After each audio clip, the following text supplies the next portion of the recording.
Olá, sejam todos muito bem-vindos ao canal Vaishnava. Eu sou Atsundara Dasa e hoje estarei aqui com vocês fazendo um vídeo sobre o aparecimento do Senhor Krishna e passatempos infantis do Senhor Krishna. Então, fique comigo, inscrevam-se no canal, não esqueçam de deixar o like aqui neste vídeo e vamos em frente.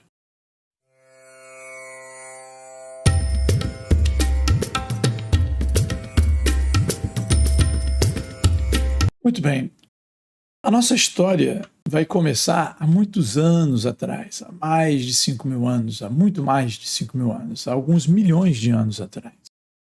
Na verdade, nós vamos falar sobre Krishna e suas diferentes aparições neste mundo material. Nós estamos agora perto de comemorar Krishna Janmashtami, mas vale a pena entender tudo que havia por trás desse aparecimento de Krishna milhões e milhões de anos antes dele aparecer, mais ou menos há 5.000 anos. Primeiramente, nós temos que compreender que Krishna ele age de acordo com os costumes da época em que ele aparece dentro desse mundo material. Além disso, ele manifesta, obviamente, atividades maravilhosas porque atrai essas diferentes culturas para esse lado maravilhoso da Suprema Personalidade de Deus, porque apenas a Suprema Personalidade de Deus poderia exibir. Dessa forma, ele coreografa inúmeros passatempos aqui neste mundo material com o objetivo, vários objetivos, entre eles, atrair a nossa mente de volta ao Supremo para que nós possamos sair do nosso invólucro material, abandonar a nossa meditação no nosso ego, no nosso pequeno ego, abandonar esse egoísmo e, enfim, prestar algum serviço transcendental à Suprema Personalidade de Deus, de forma que nós possamos gradualmente voltar a nossa consciência ao verdadeiro estado original, que é a consciência de Krishna. Então, Krishna vem em diferentes formas, em diferentes milênios, para cumprir um desses propósitos, que é atrair a nossa mente. Isso aconteceu há milhões e milhões de anos atrás, quando Sutapa e Prishni eles meditaram durante 12.000 anos, praticando serviço devocional, até que Vishnu, pessoalmente, aparece na sua forma original e pede a Prishni que manifeste algum desejo, que ele estaria pronto a satisfazer esse desejo. E Prishni, ele pede que o Senhor Vishnu apareça como seu filho. E, na verdade, Vishnu, ele aparece e diz que vai, durante 3 nascimentos seguidos dentro deste mundo material, ele vai aparecer como filho deles, de Sutapa e Prishni. Então, assim, ele aparece como Prishnigarbha. Esse passatempo foi falado pelo próprio Krishna quando ele aparece para Vasudeva e Devaki na prisão de Kamsa. Ele aparece com aquela forma de 4 braços, com a joia Kaustuba, totalmente vestido e adornado com os mais preciosos adereços. E ele explica que ele assume aquela forma de Vishnu para satisfazê-la, porque em algumas encarnações atrás ela manifestou esse desejo, Devaki, como Prishni manifestou o desejo de tê-lo como filho. Então, primeiramente, ele aparece como Prishnigarbha. E vocês vão ver como tudo isso tem a ver com os passatempos infantis de Krishna, que é o objetivo aqui deste vídeo, tá? Então, esse Prishnigarbha, que é Vishnu, ele acaba também orientando Dhruva Maharaj, e Dhruva Maharaj alcança os planetas Vaikunta diretamente, né? Isso pela misericórdia de Prishnigarbha. Esse foi o primeiro aparecimento de Krishna como filho de Sutapa e Prishni. Depois, Sutapa e Prishni vão aparecer como, respectivamente, Kashyapa.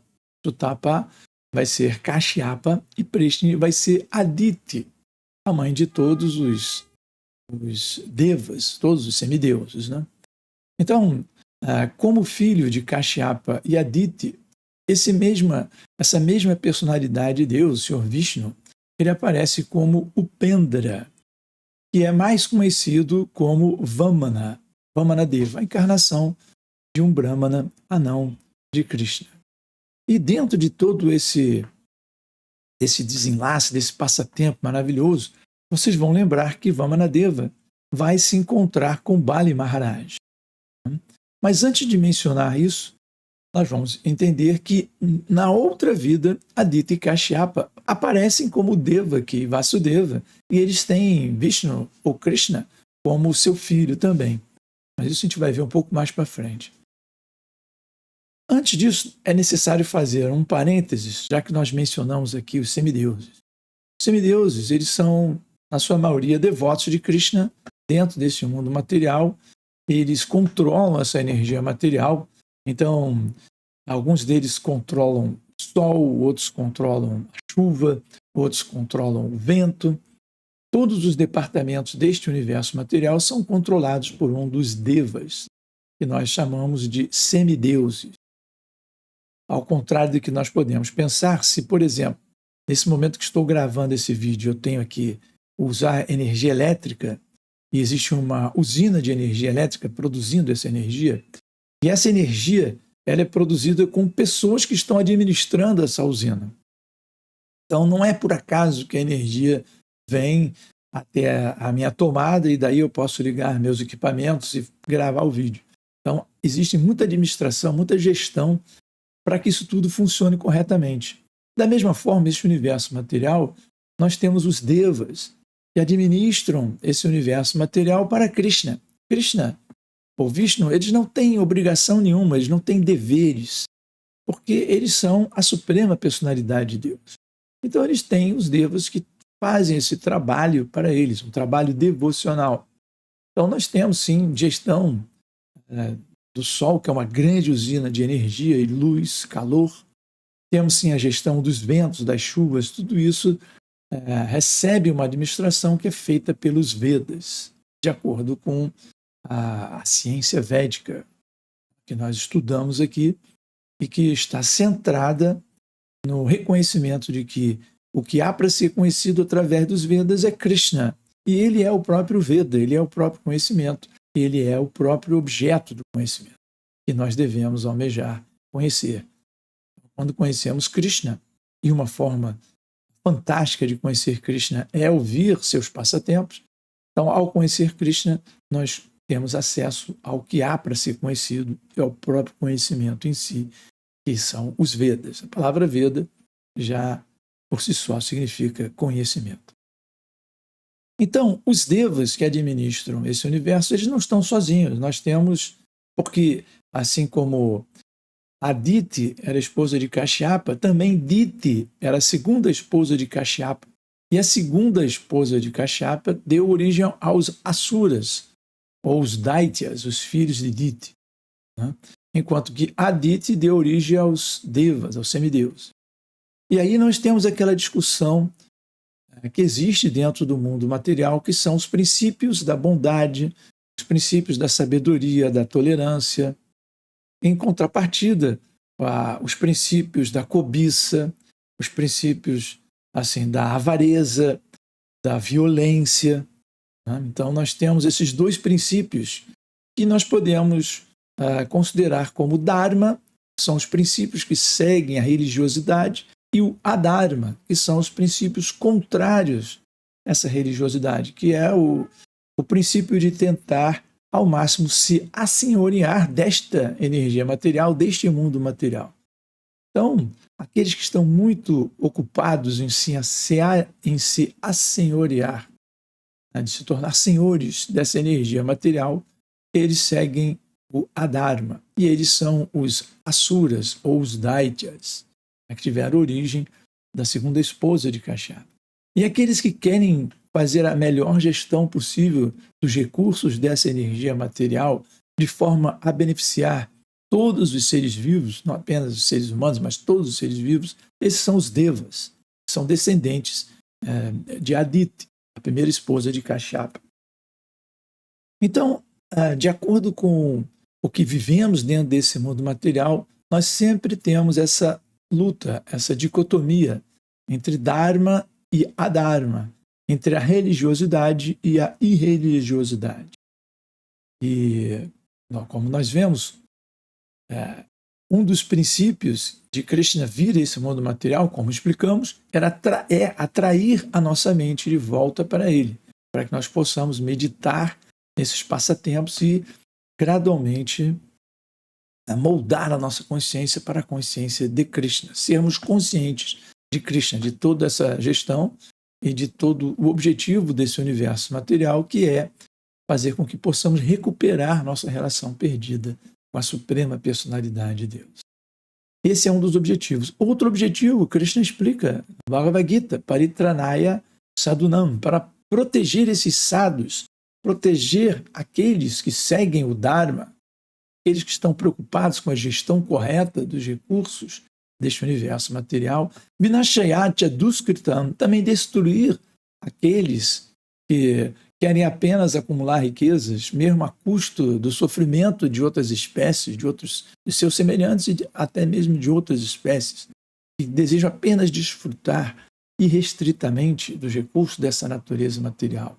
Então, Paritranaya Sadhunam, para proteger os sadhus, e Vinashayatya Duskritam, e destruir esses asuras, Dharma Sansthapanataya, e também proteger os princípios do Dharma, ou seja, proteger esses princípios daivicos, da bondade, para proteger esses princípios, para manter o Dharma, Sambhavami Yuge, eu venho de era em era. Então ele vem como Prishnigarbha, como filho de Sutapa e Prishni, ele vem depois como Upendra ou Vamanadeva, um filho de Aditi Kashyapa, e depois vem como Krishna, ou Vishnu, né? A suprema personalidade de Deus, como filho de Devaki e Vasudeva. Então, o que aconteceu é que quando Krishna, o Vishnu, vem como Upendra ou Vamanadeva, ele encontra-se com Bali Maharaj. Bali Maharaj era filho de Virochana, que por sua vez era um dos filhos de Prahlada Maharaj. Como nós sabemos, Prahlada Maharaj era filho do grande Asura, do grande demônio Hiranyakashipu. No entanto, Prahlada Maharaj era um devoto. E ele teve um filho também, Virochana, que também teve como filho Bali, um grande devoto de Vishnu também. E Bali Maharaj, ele encontrou-se com Vamanadeva. Houve um desafio em que Bali Maharaj concedeu a Vamanadeva a quantidade de terra que coubesse em seus 3 passos. Foi o que Vamanadeva pediu a Bali Maharaj. Como Vamanadeva era um anão, Bali Maharaj pensou que 3 passos de um anão dentro do planeta é muito pouco. E ele concedeu, ele queria até oferecer mais, queria oferecer riquezas a Vamanadeva, mas ele acabou oferecendo apenas 3 passos. E com esses 3 passos, o Sr. Vamanadeva expandiu-se do tamanho do universo. Então, com o primeiro passo, ele cobriu metade do universo. Com o outro passo, ele cobriu a outra metade. E o terceiro passo, além de cobrir com o segundo passo toda a extensão do universo, ele furou a casca universal de onde veio a água do Mahatattva, do oceano causal, que desce na forma do rio Ganges e que cai. O Sr. Shiva ofereceu para aparar a força dessa água que vem do oceano causal para que ela não destruísse o universo. E ele vem na forma do rio Ganges. E ele pergunta, o Pendra, o Vamanadeva, pergunta a Bali Maharaj: você me prometeu 3 passos. Eu dei 2, onde eu darei o terceiro passo se eu já cobri o universo inteiro? E Bali Maharaj então diz: você pode dar o terceiro passo em minha cabeça. E dessa forma, nós temos aí que, afinal de contas, Vamanadeva leva também Bali Maharaj para Vaikunta. Assim como Prishnigarbha levou Dhruva para Vaikunta, Bali Maharaj é levado por Vamanadeva para Vaikunta. Muito bem, se a história fosse só essa, ou parasse por aqui, vocês acabariam perguntando: mas tudo bem, mas o que isso tem a ver com os passatempos infantis de Krishna? Pois bem, um outro irmão de Bali Maharaj, também filho de Virochana, neto de Prarada, era um Kalanemi. Só que esse Kalanemi, de fato, não era um devoto, pelo contrário. Ele era um demônio, um Asura. Lembre-se, Dharma e Adharma. Maharaj representava tudo que era o Dharma e Kalanemi tudo que era a Dharma. E acabou que o senhor Vamanadeva acabou expulsando Kalanemi e todos os Asuras para Sutala Loka. Foi daí que eles foram banidos para as regiões inferiores do universo. Antes eles conviviam com os semideuses nas regiões superiores, e a partir daí que houve o banimento dos Asuras para as regiões inferiores, abaixo de Bhumandala, que é o plano onde nós vivemos, onde estão os planetas, né, que nós conhecemos aqui do sistema solar, de Bhumandala, mas abaixo desse sistema então estão os planetas inferiores, e lá Kalanemi e todos os Asuras foram banidos para lá.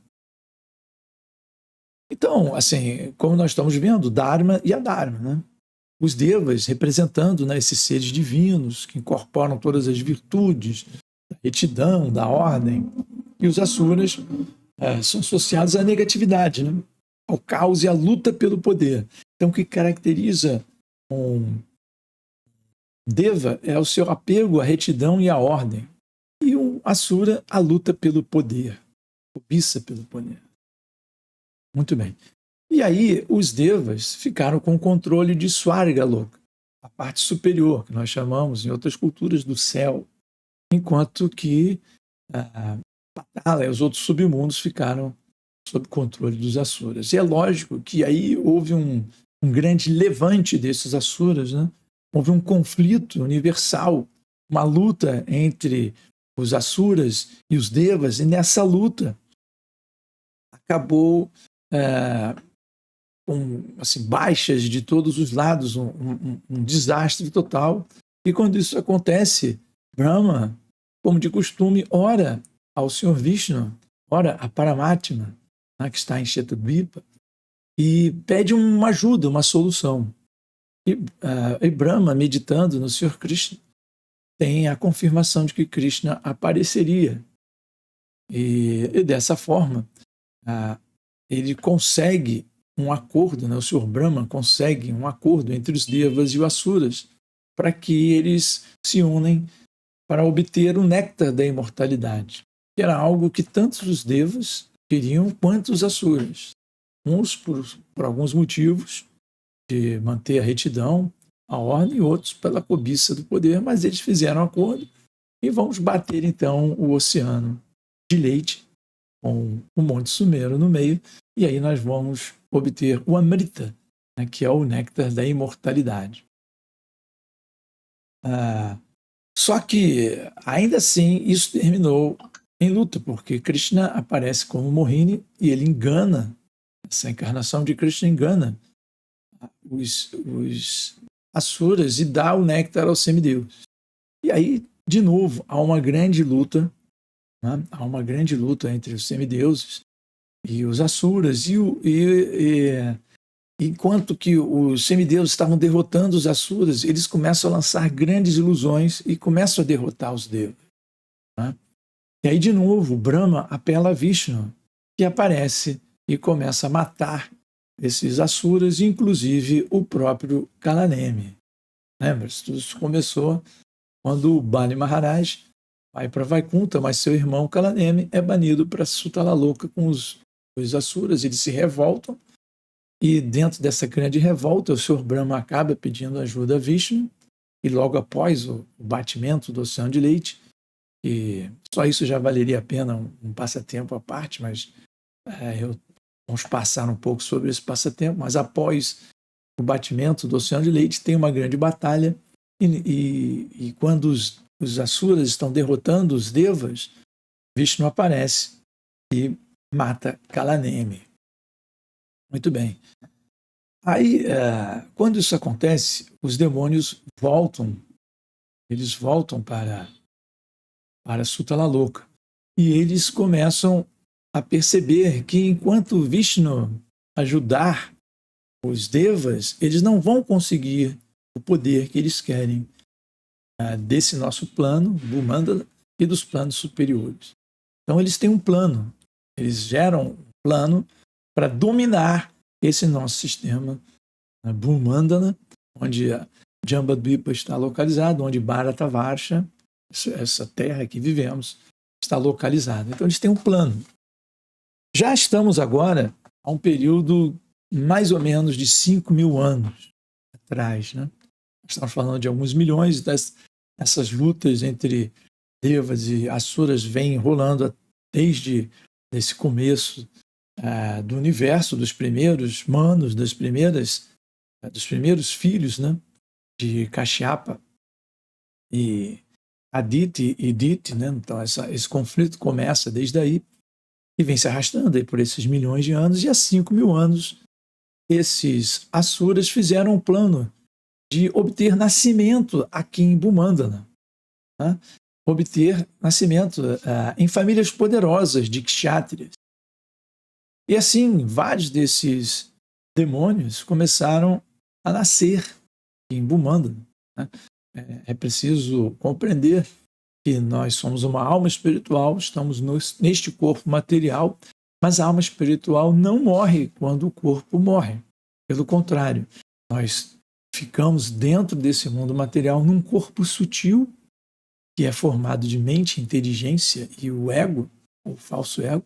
Então, enquanto estamos nesse corpo sutil, nós podemos, de novo, obter um corpo grosseiro. Então, esse foi o plano que esses Asuras fizeram. Eles fizeram um plano de, enquanto eles ainda estavam, como, por exemplo, Kalanemi, que já havia sido morto, então, junto com os outros Asuras, eles fizeram um plano de nascer dentro das principais dinastias de kshatriyas daqui de Bhumandana, de Bharatavarsha, isso mais ou menos há 5.000 anos. Então eles começaram a nascer como vários reis, e como os reis, o que eles fizeram? Começaram a perseguir os brahmanas, começaram a impedir os brahmanas de realizarem sacrifício, porque no cálculo materialista deles, eles entendiam que a força de Vishnu, que sempre os derrotava, Vishnu sempre os derrotava, mas que a força de Vishnu vinha desses sacrifícios que os brahmanas faziam para Vishnu. E isso, na mentalidade deles, fazia com que eles pensassem que, se eles interrompessem esses sacrifícios brahmínicos ou brahmânicos, Vishnu perderia a sua força. E uma vez que Vishnu perdesse a sua força, seria fácil derrotá-lo. E derrotando Vishnu, eles poderiam facilmente derrotar os outros semideuses, como Indra, Surya, Vayu. Isso era o cálculo materialista. Temos que lembrar que as pessoas materialistas sempre fazem esses cálculos materialistas, sempre levando em consideração as forças do mundo material, sem considerar a personalidade que está por trás dessas forças. Então, eles achavam que a força de Vishnu vinha do sacrifício, quando, na verdade, a força dos brahmanas vinha de fazer esse sacrifício a Vishnu. Então, Vishnu dotava os brahmanas de poder brahmínico para eles ficarem fixos no Brahman, com a sua mente fixa na espiritualidade. Esse poder de fixar a mente na espiritualidade que vem de Vishnu através dos sacrifícios. Não o contrário, não que os sacrifícios dos brahmanas fizessem com que Vishnu ficasse poderoso. Então, parece que são dois polos, né? Os positivo e negativo. Eles pensam e agem de forma completamente diferente. Estão sempre em conflito. Então, os devas entendem que a força dos brahmanas vem do sacrifício feito a Vishnu, e os asuras acham que o poder de Deus vem do fato das pessoas pensarem em Deus. Então, eles querem destruir o mito de Deus, porque isso vem da força das pessoas. Então, eles querem destruir os princípios da religiosidade. Quando que, ao contrário, uma pessoa fixada no modo da bondade, uma pessoa que representa, que cultiva seu aspecto divino, entende que a nossa força como humanidade só virá se satisfizermos os desejos da suprema personalidade de Deus. Que a fórmula da paz não é lutar incansavelmente pelo domínio da natureza material, mas sim nos submetermos aos desejos da Suprema Personalidade de Deus, que nos dará força para controlarmos e harmonizarmos todas as forças conflitantes que existem aqui nesse mundo e compartilhar dos recursos abundantes, plenamente abundantes dessa natureza material que tem de sobra para manter não apenas a sociedade humana, mas todos os seres vivos, incluindo plantas e animais. Então, essa é a diferença de como pensa uma pessoa que segue o Dharma e uma pessoa que segue o Adharma, Devas e Asuras. Então, eles fizeram esse plano e Kalanemi aparece como ninguém mais, ninguém menos que Kamsa. E aí, e por isso que é importante nós entendermos, agora vocês vão compreender que todos esses outros asuras, né, eles aparecem como aqueles associados, né, de Kamsa, né? Eles aparecem como Trinavarta, como Dhenukasura, eles aparecem como Pralambasura, né? E Mustika, Arista, Dvivida, Keshi. Esses eram os amiguinhos, né? As companhias de Kamsa. Então, todos eles apareceram e começaram a perseguir os brahmanas e seus sacrifícios. Né? Nós vemos que alguns desses monges, como por exemplo Dvivida, ele lançava fezes, excrementos, eles perturbavam, né? Ele perturbava os sacrifícios dos brahmanas. Isso nós vamos ver depois, quando nós vamos ver Krishna desafiando a todos esses demôniozinhos, né? Pralamba, Chanura, Agassura, que eram todos amiguinhos ali de Kamsa. Né? Por isso que é importante, ao compreendermos os passatempos infantis de Krishna, compreendemos o que havia por trás de tudo isso, todo esse cenário, que é essa grande batalha entre Devas e Asuras, e como Vishnu sempre aparece, como ele promete, né? Paritranaya Sadhunam, para proteger os sadhus, e Vinashayatya Duskritam, e acabar com os Duskritam, ou com os demônios, né? As pessoas que seguem o Kamsa e todos eles. Então, todo o cenário está montado, né? Nós vamos ver que esses asuras, escondendo-se nas famílias reais mais poderosas, né? Começam a criar poder, né? E aí o mundo se torna cada vez mais sobrecarregado por uma força militar desnecessária, né? Porque esses diferentes reis eram de fato esses demônios, né? E além desses outros associados que eu mencionei, né? Navarta, etc., vários outros, como Jarasandha, eles assumem poder na sociedade humana, transformando a sociedade num caos total, com guerras, etc. Qualquer semelhante com o cenário atual não é mera coincidência. Muito bem. Naquela época, a própria deidade que presidia a Terra, como Bhumi, né, ela assume a forma de uma vaquinha transcendental e vai orar ao Senhor Brahma. Vai pedir ajuda ao Senhor Brahma, porque a situação se tornou calamitosa. Reis, muitos exércitos, muitos conflitos, população civil sendo atacada, pessoas sendo perseguidas, brahmanas que estão situados no modo da bondade, sendo perseguidos, que é uma situação muito pecaminosa. Né? Então, o Senhor Brahma, ele resolve ajudar Bhumi, e ele, junto com os semideuses, eles fazem, né, a oração, a famosa oração Purusa Shukta, né, e começam a pedir ajuda ao Senhor Vishnu. Vendo que ainda assim o Senhor Vishnu não os atendia, Brahma vai até Shetudvipa e começa a meditar no mesmo Krishna que havia aparecido para ele. E que, na época em que isso acontece, né, o Senhor Brahma, ele recita o Brahma Samhita. Então ele volta sua atenção à meditação em Krishna. Ele deu o poder de criar, projetar e construir todo esse universo, né, que nós vivemos. Então, ao meditar em Krishna, no seu coração, ele recebe a mensagem que o próprio Krishna iria aparecer na dinastia Yadu. E o próprio Krishna pede que seus associados também venham com ele e comecem a nascer nas famílias da dinastia dos Yadu. Então nós temos que, primeiramente, os Asuras nasceram nas famílias reais e transformaram esse planeta num caos de guerras e mortes e fome e perseguições, injustiça. E agora o Sr. Krishna promete ao Sr. Brahma e a Bhumi que vai aparecer ele mesmo como um dos reis e vai aparecer na dinastia dos Yados e pede que seus devotos, os devas, os semideuses, comecem também a aparecer nessa dinastia dos Yados. Então este é todo o cenário que nós temos por trás ainda, ainda montando as cenas e as cortinas por trás do advento do Sr. Krishna. Então, eu vou parar aqui.